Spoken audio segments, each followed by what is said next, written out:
I really can't believe that this has happened. But this is what happens when you record without your good equipment. In your office, no less. Actually on campus. No green screen here. No green screen here. But can you handle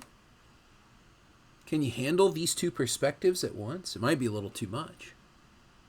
But welcome, online public speaking students, to me wasting your time with some nonsense. No, not really. Welcome.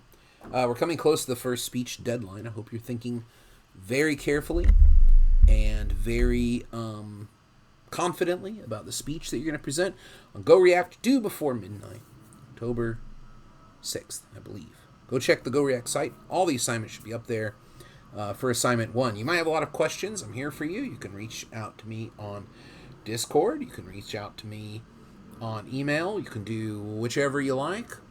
And you can also come visit me here in the office. I have a whiteboard. I have seating. I even have a little fan. You see the fan? That's to help keep things cool. We want things to be cool in here, yes? So come by. Love to see you in here. But if you don't want to come out of the office, I'm always happy to video chat you as well. We can use WebEx. We use Discord. Anything you want. Please keep in mind that I am here to help you. That's right. I want to help you. I want to help you succeed and be the best speaker that you can be. And the readings are there for that, to help you with that. But for the first speech, you can speak about anything you want. There is a guideline in the syllabus that says, you should talk about this book or tell a story or whatever. You can do that if you want to. It's really up to you. Talk about anything you like. I think you can do it. But I also want to help you. I want to help you. So that is why I've created another handout, folks. This is a handout called, sixth step of the speech. We don't want that. What the parts of the speech sound like. So keep in mind when we think about the way a speech sounds, its organizational principle, we're not talking about stasis anymore. Stasis, if you remember, is only the, what angle do I want here? Here we go. So stasis is only the brainstorming part. It's to help you ask the right kind of questions and think through whether or not you've done adequate research and that you've thought through everything. So, once you're starting to organize it, this is where it starts to sound more like human speech. It's not just a bunch of questions or a bunch of jumbled information. It's starting to sound like human speech. So I made this handout for you. Actually, I kind of like this one better. I made this handout for you to go through and make sure that you understand what these parts of the speech are supposed to sound like.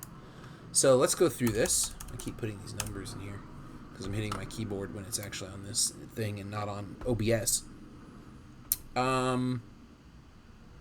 Exordium. Attention. We all believe that. All of us understand. Like all of us, I watched in shock while. Remember, you start with the audience is the great way to get attention to a speech. You always start with your audience. Starting with where they are, how they feel, what they're thinking about something.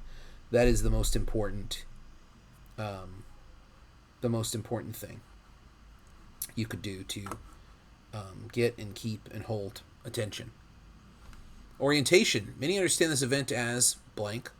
Public comments is ranged from X to Z. This shows orientation to why this thing might be important, why people might care about it, why you're speaking about it, and also familiarize your audience with the discourse and the discussion around whatever you're talking about, whether it's working out, eating healthy, or a political question like Senator Menendez being indicted, or Donald Trump's many legal issues, or perhaps Hunter Biden's legal issues. Whatever you want to talk about, you want to orient them to it, and then give your thesis. Well, I believe it's best understood as, or I believe it's a question of this. So, how did we get here is the next, the narratio. How did we get here? So you can use history, biography, chronological events, or synchronic events. Chronological is also known as diachronic, if you want a fancy word for moving through time. So, according to the records, historians believe it was in 1997 that scientists first. This kind of stuff is like historical narration, where you're giving us the history of the thing. But biography might just be events in life. Now, biography doesn't have to be chronologically historical. You can give a biography of someone and talk about the most important events, things in their life that really mattered to them, the things that were most important that occurred. It doesn't have to be in chronological order. In fact, it might be better in biography to put the events in order of superiority or importance rather than just doing them chronologically because they were born at a young age. Oh, wasn't I born? I was born at a young age as well. Chronological events. This happened, and so then these things were able to happen. Putting things in order based on not time necessarily, but events leading to other events.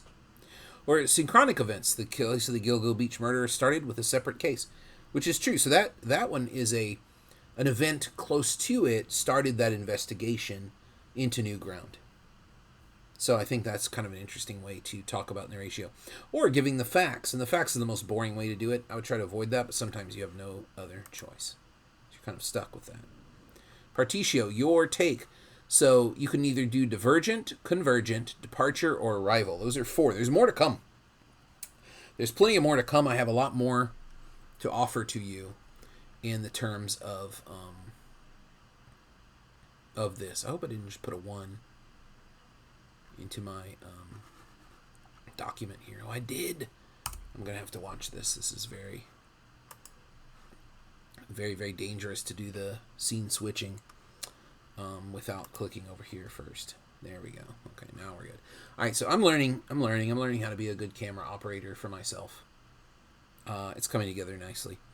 Okay, so partitio, this is where you influence the discussion of what's going on. What is the influence that you're talking about? What's the influence that you want to have? So you can divergent. You say most people think of it like this, or most comments are like this, but I'm going to argue differently than that. I'm going to go against the conventional wisdom. I'm going to go against what's going on in the media. Convergence. I support the view of many experts who are now saying, so I'm bringing my opinion in line with these other people who have already sounded off about this question or this issue. I'm bringing myself in line with them. Departure. Although popular opinion says this, I think we should see it differently. So this is different than divergence, because divergence means you're moving away, but departure means you're gone, and that we should all leave that. You're saying we should all leave it. Arrival. We have to return to our roots. We got to go to this new place to get a new perspective, to understand what's really going on in this topic or this subject. Confirmatio, supporting arguments, the evidence proof. You kind of know how to do this. You know how to cite things, bring in external evidence, practice source transparency, all that good stuff we've been talking about in class, source transparency, all that stuff that we've been talking about in videos about how to bring in testimony, how to properly bring a news article or a news site in to your speech. There's too many camera angles. It's just too many. We're going to turn it off. We're just going to go with this. You know how to do this. Comparison. The case is similar to, it's familiar to us because it is like, and then you bring in the examples, you bring in the testimony, you bring in the stuff. Contrast. This is nothing like what we've seen before. And then you make the arguments why people thinking this is similar to something else. It's not. It's very different. Division. We have to understand this independently, even though we might be tempted to look at it in a particular context. And association. We can't consider it in isolation. We must consider it in its context or we won't understand it. So those are all different ways that one can construct reasons for your position. So if your position is convergence, it might be that you're talking about association. So I converge with the opinion that we have to look at this in terms of how it's related to other political news going on at the time. So these things kind of work together to make a case. Remember, you're making a case that tells a story that gets people on board and they want to listen to you. It's not a boring lecture where someone just goes over the facts again and again and again and again.